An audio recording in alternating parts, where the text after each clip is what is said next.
दोस्तों आपको एक कहानी सुनाता हूँ। एक कोल फील्ड थी जहाँ पे वर्कर्स काम करने के लिए जाते थे, मगर क्या हो कि एक दिन एक परिवार का वर्कर वहां पे गया हो मगर घर वापस ना आया हो। थोड़ा सुनने में डरावना सा लगता है ना, रूह कांप जाती है ना। ऐसे ही कुछ हुआ था। एक ट्रू इवेंट है जिसे कहते हैं हम रानीगंज कोल फील्ड्स का मामला।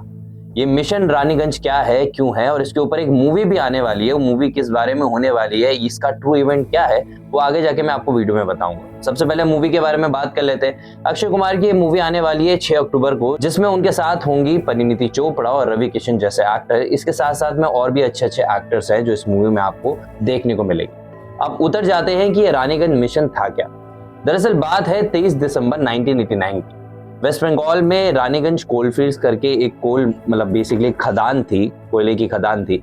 अब वहां पे हुआ क्या, वहां पे कोलैप्स हो गया। जो उनकी केव्स थी, जो गुफाएं थी, वो धड़ गई नीचे की तरफ। अब इसका जो रीजंस बताए गए वो बहुत ज्यादा बताए गए। बोला गया कि बहुत बारिश हो रही थी, इस वजह से भी था। जो सेफ्टी मेजर्स लेने चाहिए थे वो नहीं लिए गए, और ऊपर से जो माइनिंग का प्रोसीजर थी, तो प्रैक्टिसेस थी, वो भी बहुत अजीबोगरीब तरीके से की जा रही थी। जो वहां पे हायर अथॉरिटी थी उसने ज्यादा इन पे ध्यान नहीं दिया। अब इसके चलते हुआ क्या कि खदान में नीचे दबे होने के कारण 300 वर्कर्स वहां पे दब गए। अब जो वहां पे वर्कर्स दबे उनकी जान को बहुत ज्यादा खतरा था।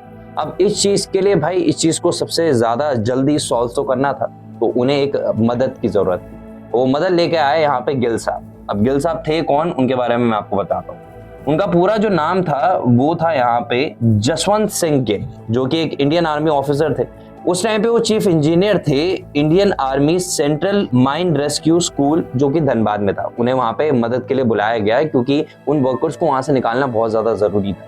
अब उन वर्कर्स को वहां से निकालने के 4 तरीके थे। सबसे पहला जो तरीका था वो था टनलिंग।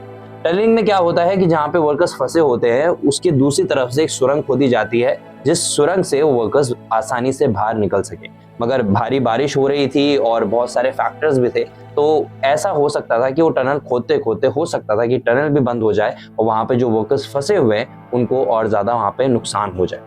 तो ये आइडिया ड्रॉप किया गया। अब दूसरा जो वहां पे आइडिया था वो था वहां पे कंप्रेस्ड एयर भेजने का।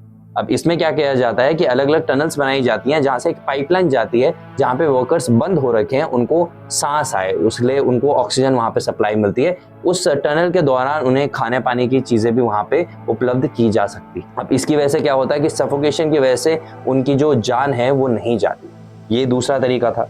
तीसरा जो तरीका था जो इस मिशन में यहाँ पे सबसे ज्यादा यूज करा गिल साहब ने, जसवंत सिंह गिल ने, वो था रेस्क्यू कैप्सूल्स का। ऐसे कैप्सूल बनाना है जहाँ पे एक टनल से वहां पे भेजे जाए कैप्सूल, और जहाँ पे को वर्कर्स जो है वो वहां पे आए, ताकि और भी अगर कहीं से कोलैप्स होते हैं या फिर जमीन नीचे धरती है तो उन वर्कर्स को इफेक्ट ना हो।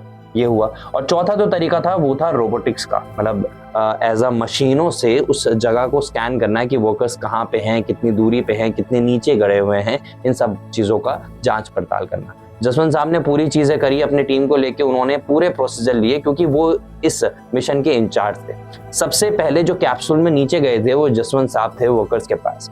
मगर वहां पे जाते जाते एक दुखद घटना ये हुई कि 2 हफ्ते लग गए इस मिशन में, मगर गए तो 300 थे पर आए वापस सिर्फ 20। 280 जो वर्कर्स थे वो वहीं पे अपना दम तोड़ चुके थे। तो बहुत सारे फैक्टर थे। यहाँ पे घुटन का फैक्टर था, खाना पानी ना मिलने का फैक्टर था, ऊपर से डर उससे भी बड़ा फैक्टर था।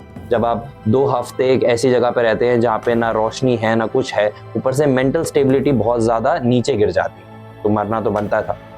अब गिल साहब के रोल के लिए उन्हें 20 वर्कर्स को बचाने के लिए, अपना एफर्ट डालने के लिए गिल साहब को यहाँ पे सम्मानित किया गया सर्वोत्तम जीवन रक्षा पदक से, जो कि इंडिया का हाईएस्ट सिविलियन अवार्ड है फॉर ब्रेवरी। और उसके साथ साथ में गिल साहब को लिम्का बुक ऑफ रिकॉर्ड्स में भी शामिल किया गया उनकी इस कामयाबी के लिए। अब इस पूरे इंसिडेंट पे होने वाली है ये मूवी, क्योंकि पूरा तो हम मूवी के बारे में बात कर रहे थे। अब देखने को ये मिलता है कि कितने ट्रू इवेंट्स को दिखाया जाता है, किस हिसाब से ऑडियंस को एंगेज किया जाता है और किस हिसाब से ये मूवी परफॉर्म करती है। तो बस यार इतनी थी वीडियो। अगर वीडियो अच्छी लगी हो तो वीडियो को लाइक करना ना भूलेगा। इस स्टोरी के बारे में अगर आपको कुछ भी चीजें इंटरेस्टिंग लगी हो या फिर नहीं पता चली हो तो आप नीचे कमेंट बॉक्स में लिख सकते हैं। बस इतनी थी वीडियो, मिलते हैं अगली वीडियो।